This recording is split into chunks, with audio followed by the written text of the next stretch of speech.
listen to small ones that I haven't forgotten. Sweet and loud music. I believe the movement to be one of the most disorganized of them all because the objective is a bit unclear of what actually the end goal is. Now that might sound like a no-shitter here, but saving TF2 is the end goal, not really the objective of what you're trying to do to get to that point. So here's a pop question. How do you get a company that is historically unwilling to do anything to do what you want? You acquire leverage. So what can we use as leverage? A boycott? Not really. Even if you stop giving money to Valve, they can still make money on their Steam platform, and it might actually be counterproductive by making Valve think it's no longer worth investing towards the game, so probably not a good idea. A protest then? Well, we kind of already did that, and look where that got us. So, what about a petition? Not the worst idea. Internet petitions kind of usually do nothing, but that's also mainly because the people who host them don't really quite get what a petition is meant to do. So petitions are historically used towards governments and lawmakers to be a call to action. It's mainly just a general way to get people to get their lawmakers to start designing a bill until like a lobbyist starts, killing it off. But do they actually work though?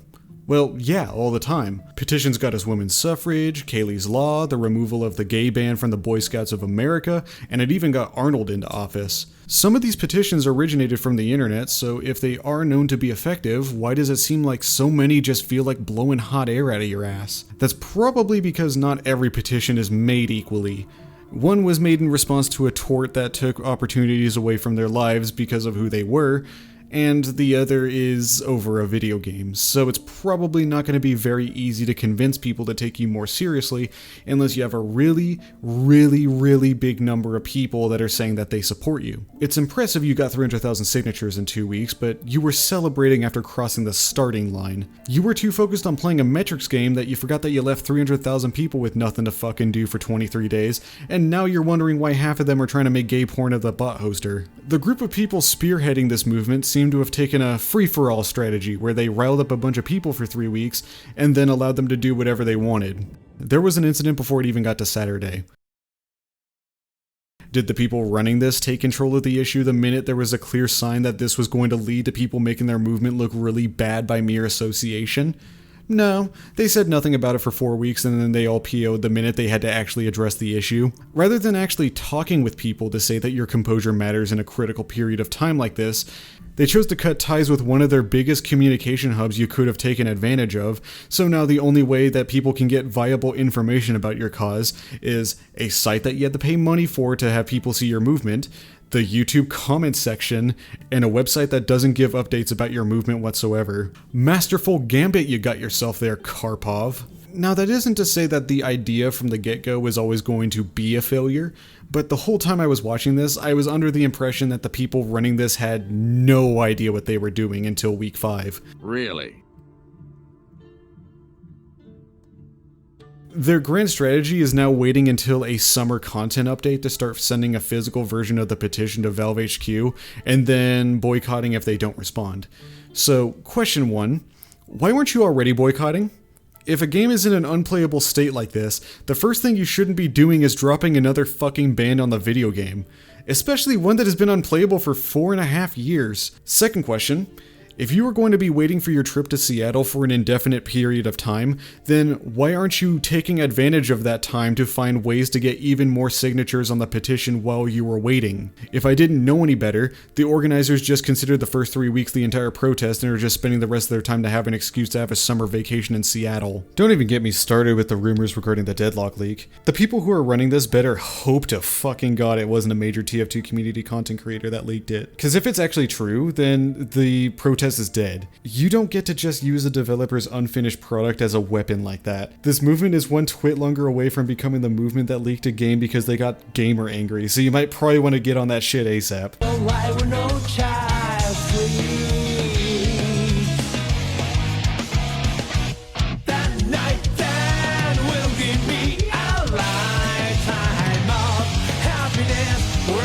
So I don't think people actually know what the point of a petition is supposed to accomplish, and when you ask them, they might say to raise awareness of the issue. But raise awareness to who?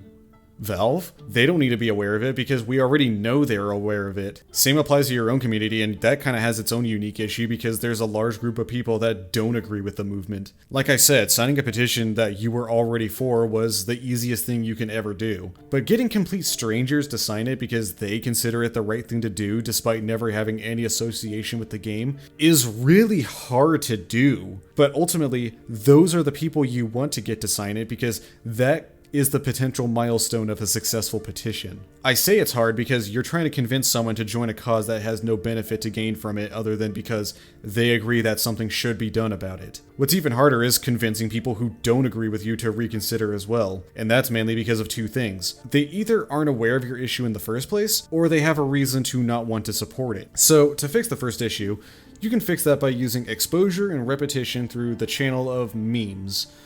But you can also gain exposure by making your cause reach as far as it can. Half of your problem right there is that you told people to post a hashtag on Twitter. Twitter is a dogshit site to promote something right now because the site is actively sandbagging your outreach behind a monthly paywall. So I'm not surprised that you didn't burst that bubble there. Here's an idea that's never going to work. Why not get your community leaders to reach out to Twitch streamers to do a weekend-long promotion for the game?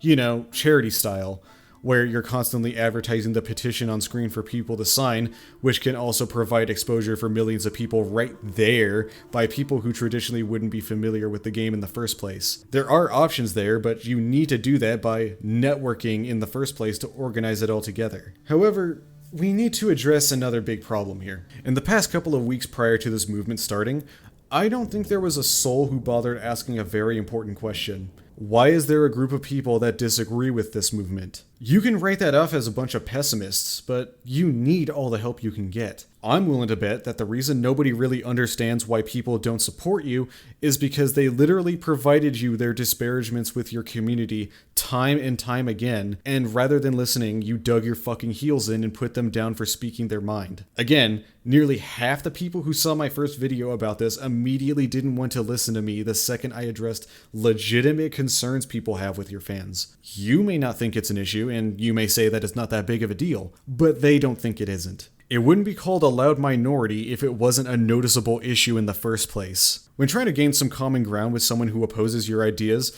the last thing you need to be doing is giving them a reason to want to disagree with you. Which is why I brought up the tech support ticket. You gave them a reason to disagree with you. I really don't like what people did about this, particularly because of the first issue, which is that you were needlessly being a dick to a Valve employee over a video game. But also, the more important one that I didn't bring up is that you have an audience. What do you think this tells people when you do that to a random employee of a company when you don't get what you want and people start defending you? I get that you're mad about this whole issue, but you need to maintain your composure about this, because what you do in such an unprecedented case is going to reflect how we handle it in the future when it might happen again. It might have felt good when you did it now, but it's not going to be so good when you see people doing that shit to someone who did literally nothing wrong. And because you made it a precedent, there's really nothing we can do about it now. And yeah, think of the multi-billion-dollar company and all that.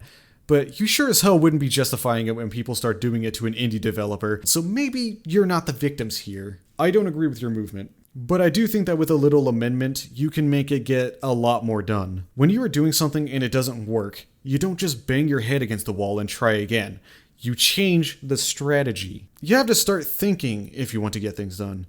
And you can start by looking into the whys of your community, from why people stopped the movement for no reason after TF2's official comment on the issue, or why people are disagreeing with what we are trying to do. And you have to start by letting go of your ego and start listening to people to get their support, because they have been trying to tell you why they have an issue for years now. It's just a matter of listening.